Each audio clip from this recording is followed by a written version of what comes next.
Pagbati muli mga kapatid sa pangalan ng ating Panginoong Kristo Jesus. Ito po muli ang inyong lingkod, Brother Danny Del Mundo, ng Capstone Believers Family. Dito po ay isa naman serye ng ating pag-aaral.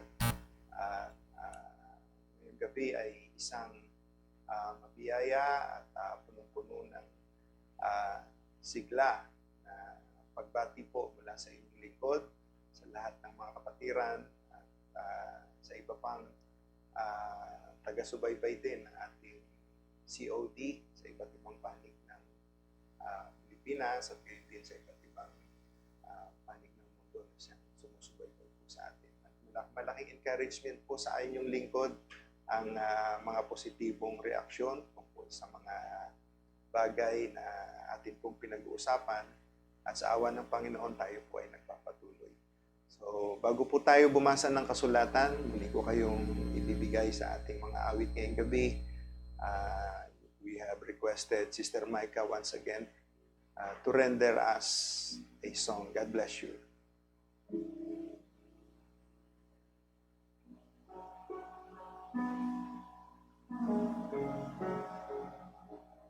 There is a source in times of need that gives me hope, that brings me peace in every trial, through every test.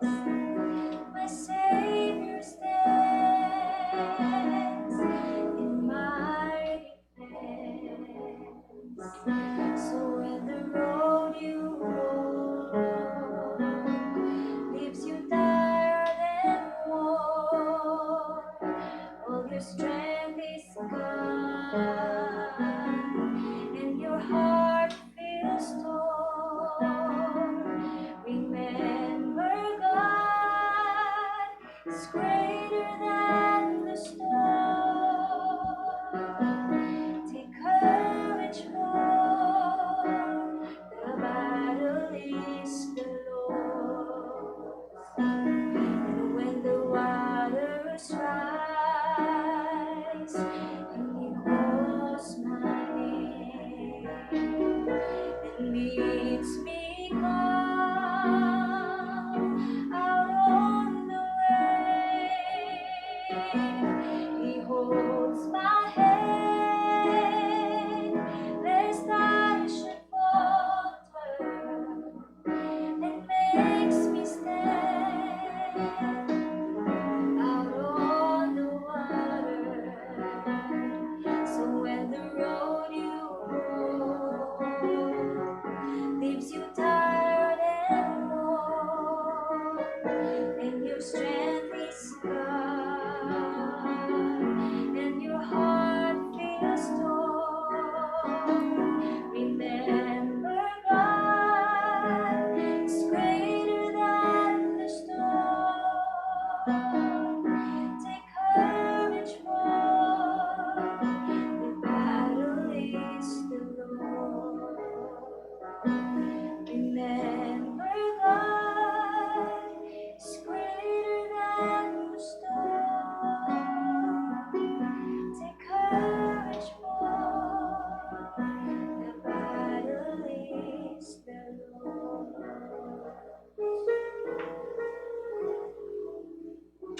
Amen. God bless you, Sister Micah, sa napakagandang awitin sa ikupupuri ng ating Panginoon. Totoo po na tayo ay nasa gitna ng laban, subalit lagi nating tatandaan, katulad ng narinig nating awitin, ang digmaan po na ito, ang labanan na ito ay sa ating Panginoon.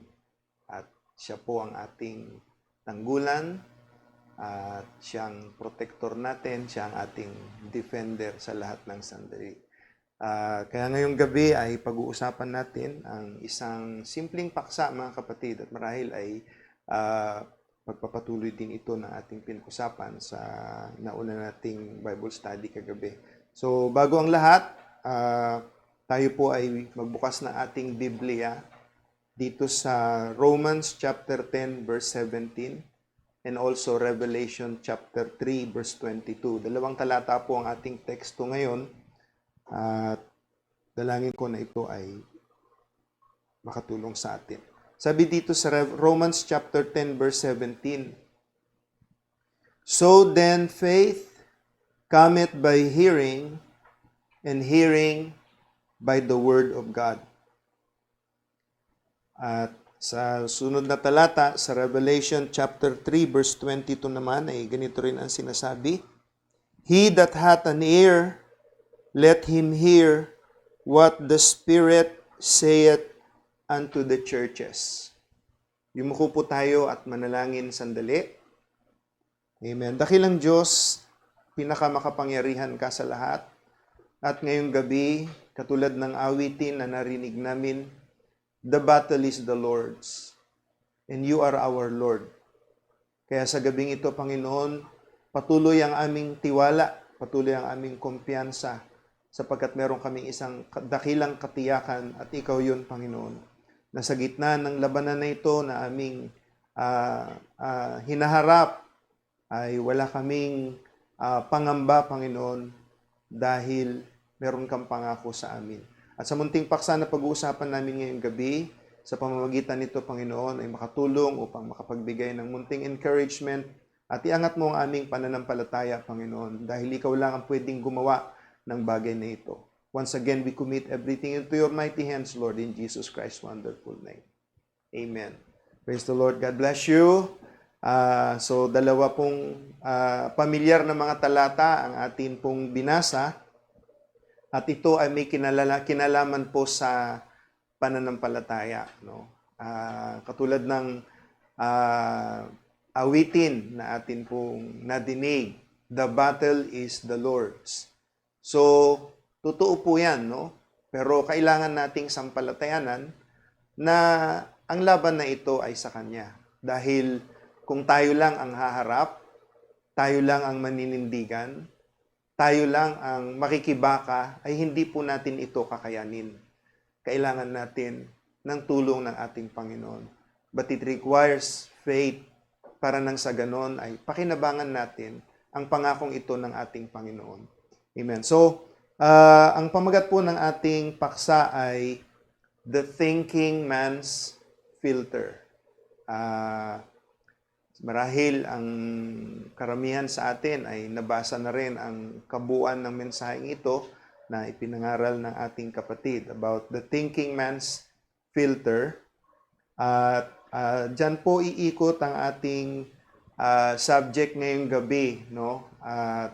Kasi katulad ng mga una natin pinag-usapan, dahil ito ay panahon where everybody calls it the age of information, ganun din naman, it is also the age of disinformation. No? Yung mga totoong balita, yung mga hindi totoong balita, mga bagay na nakapagbibigay ng takot, at lahat na. No? At ngayon naman ay pag-uusapan natin kung paano natin sa tulong ng ating Panginoon ay ma-identify natin kung ano yung balita na para po sa atin. Ano yung impormasyon na para sa ating kapakinabangan upang nang sa ganon ay lalong umangat ang ating pananampalataya at sa gitna ng mga bagay na nangyayari sa ating paligid ngayon ay ang makita natin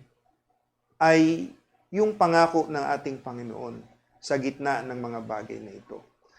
Sabi dito, ang pananampalataya, no, ay dumarating sa pamamagitan ng pakikinig. Ngayon, siyempre, wala tayong ibang pakikinggan kung hindi ang salita ng Diyos. Ang pangako niya, ang katuparan ng mga propesiya na nauukol sa ating panahon ngayon. At kung ang pananampalataya ay dumadating sa pamamagitan ng pakikinig, mahalaga na maiugnay natin, no, na yung sa sumunod na talata sa Revelation 3:22, "He that hath an ear, let him hear what the Spirit saith unto the churches." Napakarami pong mga tinig ngayon na umiikot, nadidinig natin. At yung pakikinig dito na pinag-uusapan natin ay hindi lamang pakikinig, mga kapatid, na literal sa ating tenga, kundi maging yung ating mga bagay na pinapanood, mga bagay na ating binabasa, at syempre pa, mga bagay na balitang dumadating sa atin lahat. No? Kaya sa lahat ng ito, ang kailangang marinig natin ay ano ba ang sinasabi ng Espiritu sa iglesia. At alam natin ang iglesia, walang iba kung hindi ang nobya ni Kristo sa ating panahon ngayon, no? Na kanyang pinangakuan, kanyang susunduin, at ang tanging kaaliwan po natin ay walang iba kung hindi ang salita ng Diyos. So, sa paksang ito ay merong dalawa lang naman na mahalagang punto na ating pag-uusapan, at dalangin ko na ito ay maiwanan sa inyong mga puso at sa pamamagitan ng mga talata na babasahin pa natin at iba pang mga statement ng propeta ng ating Panginoon ay makatulong po sa atin, no, sa kaluwalhatian ng Diyos. So, dalawang mahalagang mga punto. Ang title natin ay The Thinking Man's Filter, at hinati ko ito sa dalawa. So, yung number 1, the thinking man, no? Yung taong nag-iisip. At wala namang ibang taong nag-iisip kung hindi, syempre, lahat ng tao may isip, no? Pero ang sinasabi natin dito na thinking man ay ang pinag-uusapan natin ay ang mananampalataya ng ating Panginoon. Now, pangalawa, a man's filter, no? Yung panala, no? Yung filter kasi ay panala 'yan, no? Yan yung bagay na pag-uusapan po natin. So, paragdagang talata. Sabi dito sa Matthew chapter 7, verse 2, "For with what judgment ye judge, ye shall be judged, and with what measure ye mete, it shall be measured to you again." Sabi sa Tagalog ay mababasa natin kung ano yung panukat na ginagamit natin, ay hindi naman yung panukat na gagamitin sa atin. Pero binanggit dito yung salitang judgment, no? At itong judgment dito ay hindi ito yung paghatol sa judgment day. Pero ito ay judgment samantalang tayo ay nandito sa ibabaw ng lupa na ating matimbang, mahatulan ng tama, mapili natin kung ano yung side na dapat nating tayuan, at kung ano ba yung mga bagay na para sa atin. Parang ang Biblia, di ba?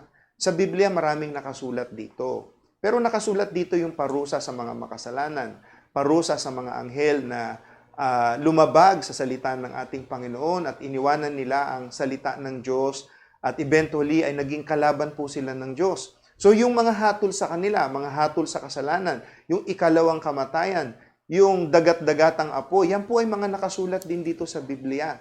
Pero hindi yan para sa atin.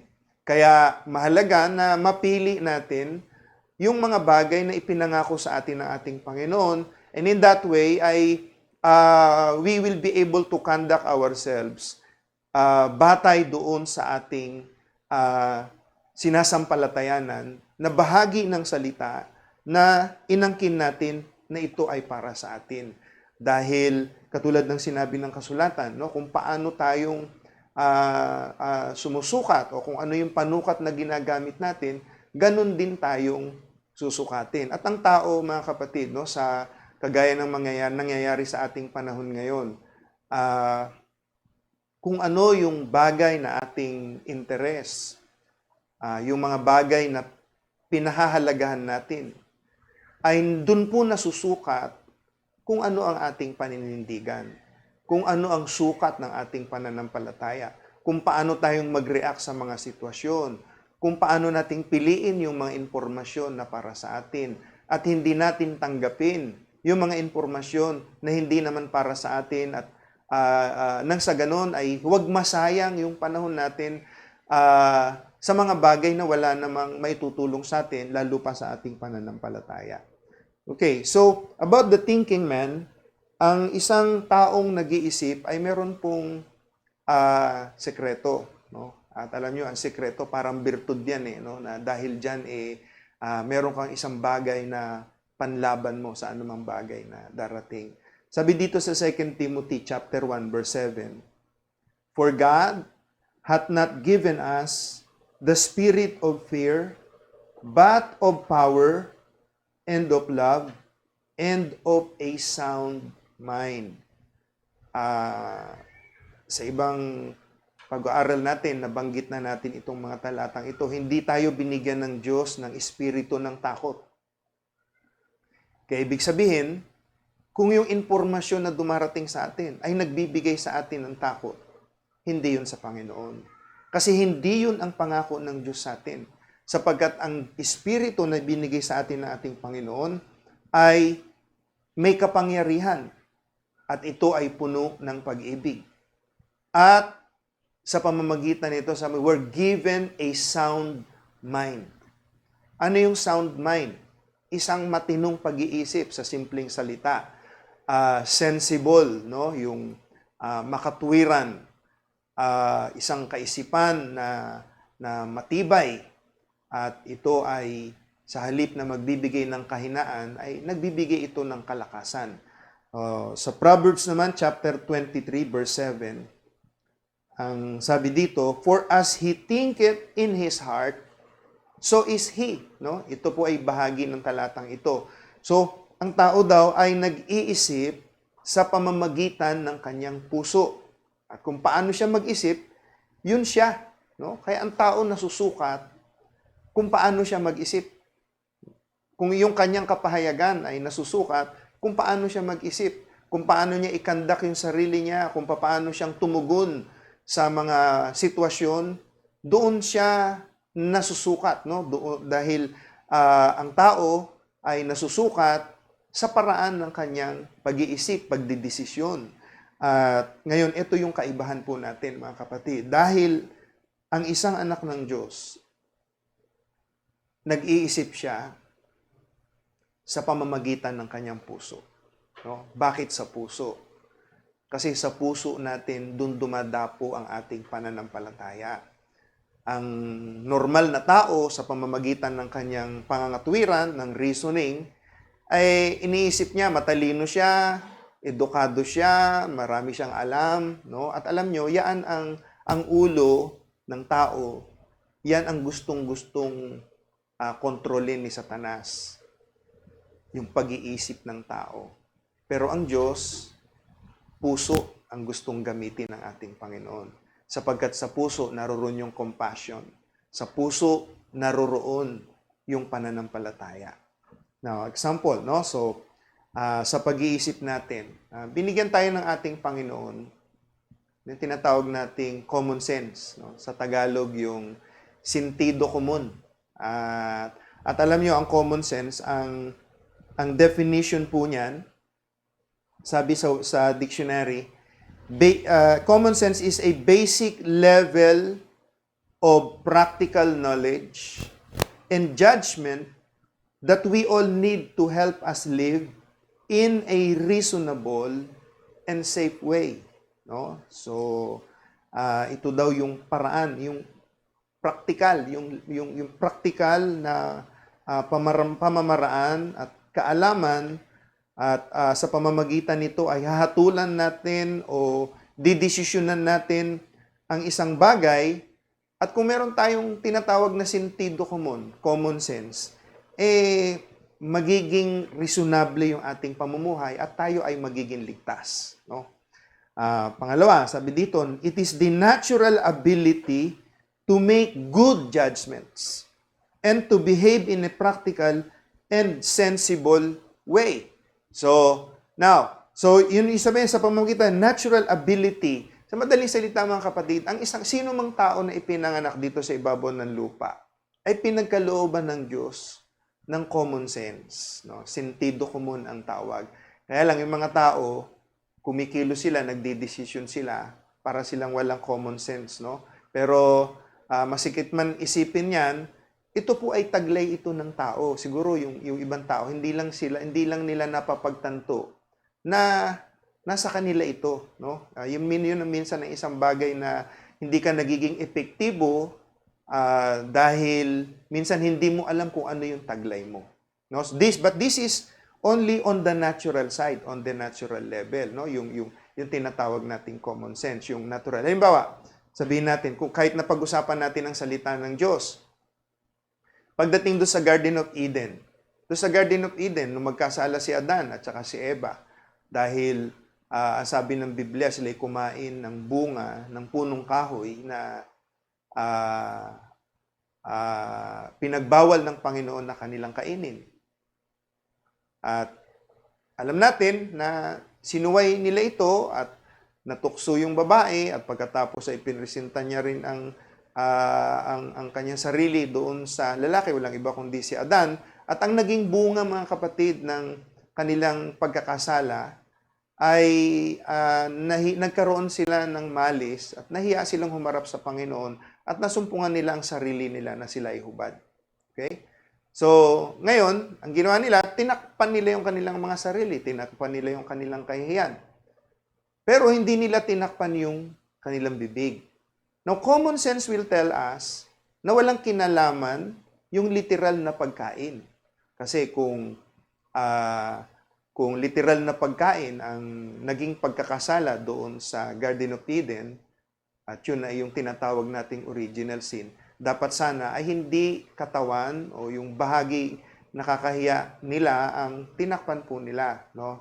So that is one example of a common sense, no? So yan po ay mga bagay halimbawa natin na masusumpungan sa Biblia at marami pang mga bagay. Pero gusto ko lang ipakita sa inyo na maging sa isang simpleng pag-iisip, no? We can actually conduct ourselves in a way using our common sense to react on certain things samantalang tayo ay nandito sa ibabaw ng lupa. Still, yung common sense po ay bahagi pa rin ito ng nating natural ability. Pero hindi yan ang gusto ko lang na pag-usapan natin, no? Kung hindi merong mas mataas na sense, no, na ibinigay sa mga mananampalataya.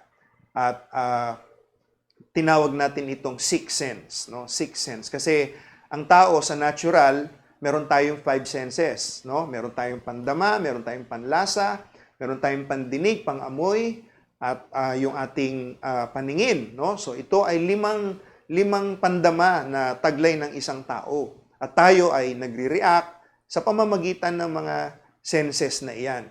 Datapwat, ang isang mananampalataya ay pinagkalooban siya ng pang-anim na pandama, no? At basahin ko sa inyo ang statement na ito sa message na super sense. Sabi dito ng prophet, the super sense is the Holy Spirit, the faith of God that dwells in you. So ito yung pinag-usapan natin, no? Ang Espiritu Santo. Ito yung protection natin sa lahat ng salot, sa lahat ng mga marahil bagay pa na darating dito sa ibabaw ng lupa. Ito yung ating kapahingahan, ito yung ating proteksyon, ito yung ating selyo. Yun ay ang Espiritu Santo. Ngayon naman ay dinadala tayo ng Espiritu Santo. Ito yung tinatawag na super sense ng mga mananampalataya. At ang super sense, which is the Holy Spirit, ay ang pananampalataya ng Diyos na nananahan sa iyo at sa akin bilang mananampalataya. Hindi ito ordinaryong pananampalataya, kundi ito ay pananampalataya mismo ng Diyos na inilagay niya sa bawat isa sa atin dahil sa Espiritu Santo na taglay natin. And if you let the five senses be yielded to the sixth sense, it will guide you and bring all the other five senses under control of that super sense. So, ano sinasabi sa atin ng statement na ito? Kung gagana, no, yung ating super sense, yung ating sixth sense, yung ating pananampalataya, which is the faith of God that dwells in us through the Holy Spirit na ibinautismo niya sa atin, na siyang nananahan sa atin, mga kapatid. Yun daw limang senses natin ay magsasubmit, magpapailalim sa mas mataas na sense na ito, which is faith, the super sense, and our sixth sense. So iyan ay isang kapangyarihan na taglay natin na hindi taglay ng mga hindi mananampalataya, mga kapatid. Now, so you see, Kaya kung halimbawa meron tayong nararamdaman sa physical, naku, meron akong nararamdaman sa aking katawan, medyo uubo ka ng konti at ngayon ay yung ibang mga tao, pag may konting ubo sila, isipan nila, naku, baka COVID na ito, whatever. No? So, yun yung takot na pumapasok sa kanila at sa halip na kagalingan ang dumating sa kanila, ay lalong nagiging severe yung kanilang sitwasyon dahil walang super sense na gumagana, which is faith. Pero kung taglay natin ang bagay na ito, ang ating pandama ay magpapailalim dito. Sabi mo, ang pananampalataya, ang iiral, sa pamamagitan ng latay ng ating Panginoon, 2,000 years ago, ay pinagaling niya na ako. Kahit pa nga may nararamdaman ka na, anong iiral doon? Pinagaling ka na ng Panginoon. Nothing can explain that. Dahil yun ay pananampalataya mo. Walang pwedeng kumwestiyon doon. Meron kang narinig, no? Bagay na narinig mo, bagay na nakita mo, napanood mo. Pero ito ay hindi nagdudulot sa iyo ng pagpapatibay ng iyong pananampalataya. Dahil ang tao, kung hindi umiiral sa kanya ang pang-anim na ito na pandama, which is the Holy Ghost in you, the faith that we have already accepted. Sa pamamagitan lamang nito, magpapailalim yung anim na pandama at gagana po yung isang bagay na sobrenatural sa ating mga buhay. Sa bandang ibaba, no, yung highlighted na lang basahin natin. Sabi dito, that come from God, it is called faith. At sabi niya, faith is the great thing. No? Ang pananampalataya ay isang dakilang bagay. O, tandaan nyo, ang pananampalataya ay dumadating sa pamamagitan ng pakikinig. Kaya dapat tama ang ating naririnig, tama ang ating pinapanood, tama ang atmosphere na kinalalagyan natin.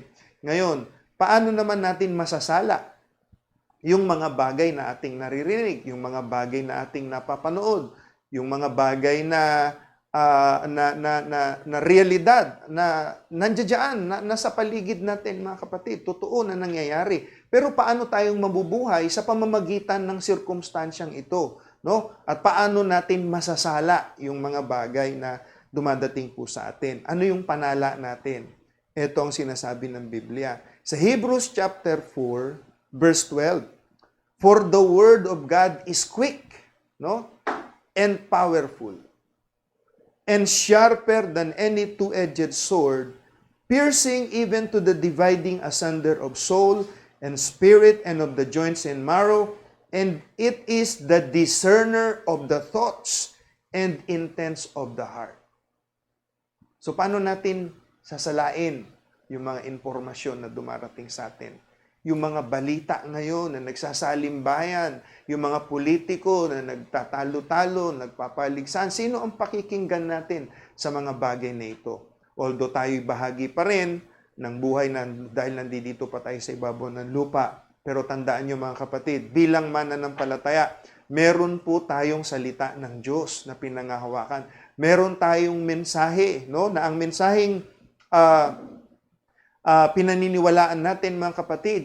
Kaya hindi na po bago itong mga bagay na darating natin. Na itong mga viruses na ito, whatever, sinasabi lang, yung biological warfare, hindi na yan bago dahil sinambit na yan ng propeta bago pa ito dumating. Nagbanggit na siya tungkol sa germ warfare, nagbanggit na siya na ang mga doktor, hindi nila alam kung anong gagawin nila, at magtatago at lahat na, pero hindi ito makakatulong. And that is what actually going on right now.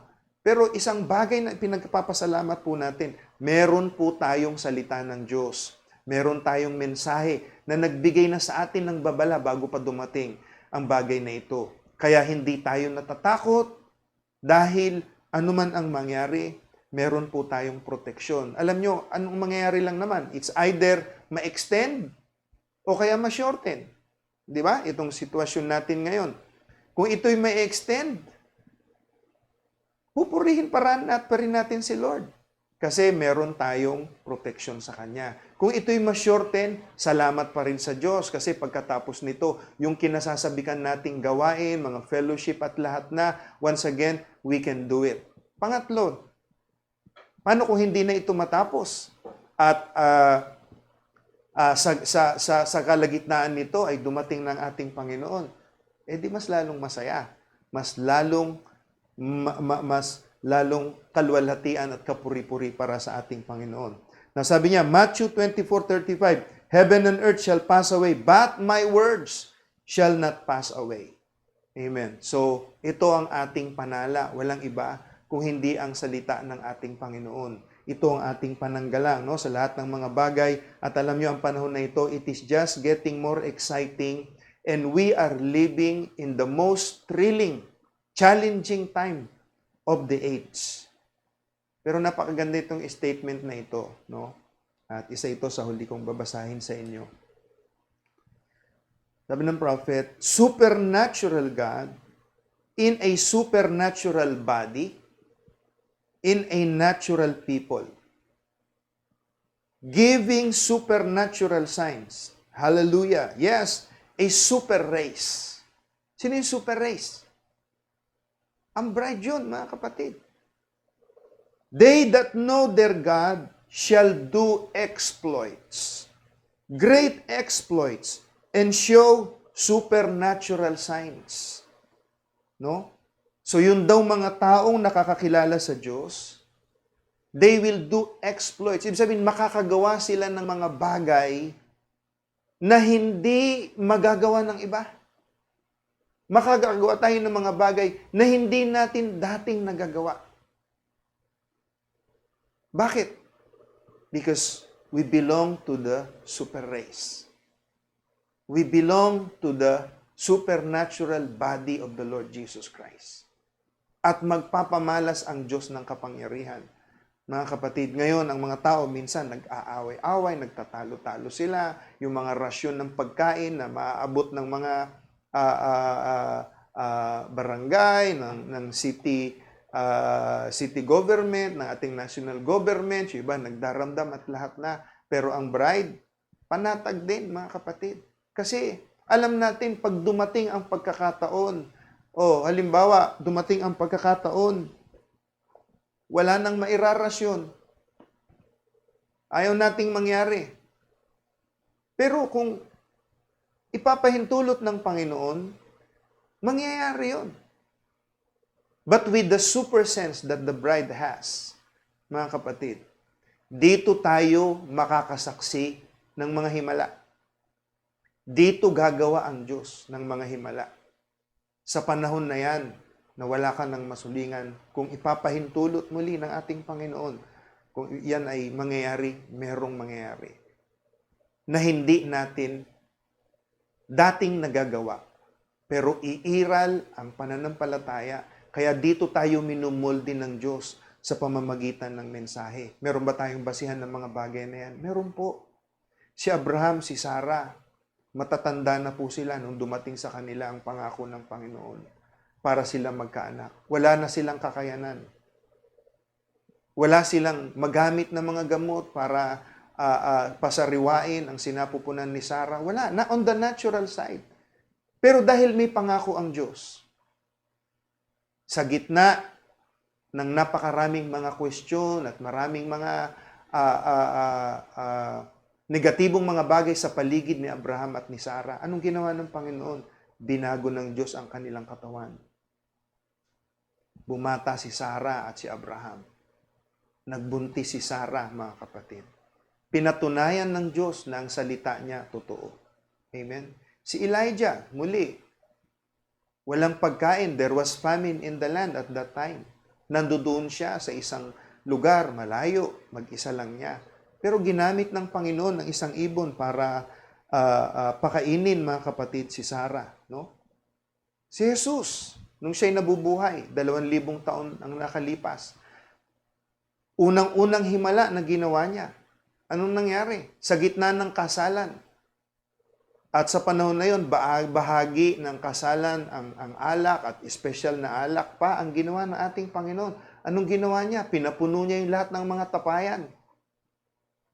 Tubig ang ipinalagay niya dahil naubos na nga yung alak. Di ba? So anong ginawa ng Panginoon? Gumawa siya ng himala. Yung tubig ay naging alak. Ganon din po sa ating panahon ngayon. Minsan namumroblema tayo sa alcohol, minsan namumroblema tayo sa sanitizer. 'Di ba? Pero anong gagawin ng ating Panginoon? Sa pamamagitan ng bride sa panahon na ito, kung talagang kakailanganin natin yan at sa lahat ng mga bagay na ito, isang bagay na nakakalugod sa ating Diyos na ilalagay niya tayo sa isang sitwasyon, I will not be surprised. Kung mula sa tubig ay mangungusap ang bride at gagawa siya ng isang bagay, gagawin yun ng ating Panginoon, mga kapatid. Dahil siya ay makapangyarihan sa lahat. Amen? Si Daniel, sa panahon na ang hari na naglagay sa kanya doon sa kulungan, doon sa dungeon, mga kapatid, wala siyang kasama. Yung hari na napakakapal ng kanyang higaan na kutsyon, hindi makatulog. Pero si Daniel, payapa siya doon sa kanyang kinalalagyan. Hindi komportable yung kanyang kinalalagyan at nandoon yung mga gutom na leon, mga kapatid. At kung ititipo natin yung mga leon na yan, sabi ni si Daniel, habang nananalangin siya, ay halos yung hininga ng mga leon na nandoon nakalapit sa kanya ay nararamdaman po niya. Pero sa kabila nito, payapa siya. At yung mga virus na yan, nandiyan lang yan sa paligid, parang mga leon na handang manila kahit na anong oras sa anumang sandali. Halos nararamdaman din natin, nandiyan lang sila sa paligid, mga kapatid. Pero payapa tayo dahil meron tayong proteksyon ng ating Panginoon. What's that? That is the super sense. Yung ating limang pandama ay nagpapailalim. Kinokontrol ito ng pang-anim na pandama natin, which is faith. At yung faith na yan, mga kapatid, dumating ngayon dito sa atin dahil marami tayong salita na narinig. Marami tayong pangangaral na narinig. Bago dumating itong lockdown na ito, mga kapatid, napakaraming mga preaching ng mga pastor, ng mga Bible teachers, ng mga evangelists, ng mga missionaries at lahat na. Bago dumating ang lockdown na ito, ang bride, maraming salitang narinig. And now, it is the time to take the challenge. It is now the time to prove na yung mga salitang narinig natin, mga kapatid, ay nagbumuo ito ng pananampalataya that we can stand the test in this hour of great challenge na dumating sa ating lahat, mga kapatid. At ang ating Panginoon, doon, nung sila nandoon sa dagat, at hindi kami nag-usap ng ating mga awit, pero nandito ang bagay nito, mga kapatid, no? Nung nasa gitna ng dagat yung mga alagad, sila po ay natakot, ninervyos sila dahil napakalakas ng hangin, gumigewang yung kanilang mga bangka, pero ang Panginoon nandoon sa likod, nakatulog siya. Amen? To cut the story short, pinayapa ng Panginoon ang dagat. Pero, pwede rin mangyari na sa ilang mga pagkakataon, minsan hindi papayapa ang dagat. Kasi nais ng Panginoon na ang puso natin ang maging payapa. Katulad ng Panginoon, malakas na rin yun din yung alon na yumuyugyug dun sa bangka, pero himbing ang tulog niya. Bakit? Pahinga siya eh. Dahil meron siyang kumpiyansa sa kanyang salita. Ngayon, sabi natin, the faith of God that dwells in you, that is your super faith. Ngayong gabi, mga kapatid, nawa, ang munting bagay na ito ay lalong nagdulot sa atin ng kumpiyansa natin sa mga pangako ng ating Panginoon. At sa pamamagitan ng pananampalataya na yan, ay dadalangin tayo muli sa ating Panginoon. Yung mga prayer request po ay atin pong babasahin at sama-sama natin itong ilalapit sa ating Panginoon. And let us hold unto that kind of faith upang nang sa ganun, hindi tayo balutin ng takot sa panahon na ito. Sa halip, magkaroon tayo ng tamang pag-iisip, ng tamang desisyon, at magkaroon tayo ng kalmadang puso. Pagpalain tayong lahat ng ating Panginoon. So ngayon, una pong prayer request dito from Brother Boyet, yung kanya pong brother-in-law, sina Brother Isagani, Bornilla, at sina Ranjan ay nasa frontline din po ngayon, no? sina Sister Elsa Caballero, ni-request nila si Brother Jun Baaya, ganun din. Kabilang din po sila sa mga frontliners. Sister Sarah Mejia, prayer for our family, family's full protection, lalo na yung kanilang kapatid din na si Christian. Nagtatrabaho po, no? Yung mga bangko po ay bukas ngayon at sila po ay nagtatrabaho pa din, no? Of course, Sister Seni, ganun din. Sister Seni, siya yung lumalabas sa palengke. Ganun din si Sister Sabel. Pag-pray din natin, no? So we also pray for Sister Neneng and Brother Noven. Alam niyo si Brother Noven ay undergoing dialysis at they could not stand another sickness kung ito man ay so dadapo po sa kanila ay napakabigat na po. So ang protection ng Panginoon ay dumating sa kanila. Sister Virgie Cordoba, also family's protection. Sister Elena's prayer request, meron po siyang unspoken prayer request, meron po siyang dalahin at hindi niya po ito mabikas. At inuulit natin yung ating mga kapatid din. Once again, we remember Sister Loida once again doon sa kanilang mga kalakal at ng mga bagay. Sabi ni Sister Loida, hindi ko muna iniisip yung pastor, basta ang Panginoon ang bahala sa lahat ng mga bagay nito. So, perhaps this is our time to extend and apply the token, apply our sixth sense, and claim na ang lahat ng mga panalangin natin ngayong gabi ay tinugunan ng ating Panginoon. Let's bow our heads in prayer. Dear Heavenly Father, once again, we approach your throne of mercy. We want to enter into that realm of supernatural, Lord, na kaya naming angkinin ang lahat ng mga bagay na ipinangako. Panginoon, walang karamdaman na makapananaig sa iyong harapan sa matamis at makapangyarihan mong pangalan, Panginoong Jesucristo. Inaalala namin ang aming mga kapatiran na nasa frontline. Maging hindi namin mga kapatiran, Panginoon, mga doktor, nurses, mga aides, Lord, mga drivers, lahat ng na-involve, mga kapulisan, Panginoon. O God, extend your mighty hand, Father, and let your full protection be upon our land, Lord. We know meron kang layunin sa mga bagay na ito. But we're asking once again, although you have promised it, inaangkin namin na ito ay gumana, umiral ng lubos, Panginoon, sa aming mga mahal sa buhay, mga kapatiran namin, and also the rest of the doctors and nurses and policemen, Lord. Lahat ng mga na-involved para sa kampanya na pigilan ang paglaganap ng sakit na ito. Amen. Lahat ng mga bagay na ito, lahat ng mga request na binanggit namin ay niaabot namin sa iyong kamay upang ito, Panginoon, ay magkaroon ng katugunan. We thank you and we claim all these prayers have been granted in Jesus Christ's wonderful name. Everybody say amen. Praise the Lord. God bless you. Pagpalain po tayong lahat ng ating Panginoon. Magkita-kita po tayong muli sa susunod nating Capstone Online Devotion. Paalam po. This is your brother, Danny Del Mundo. God bless.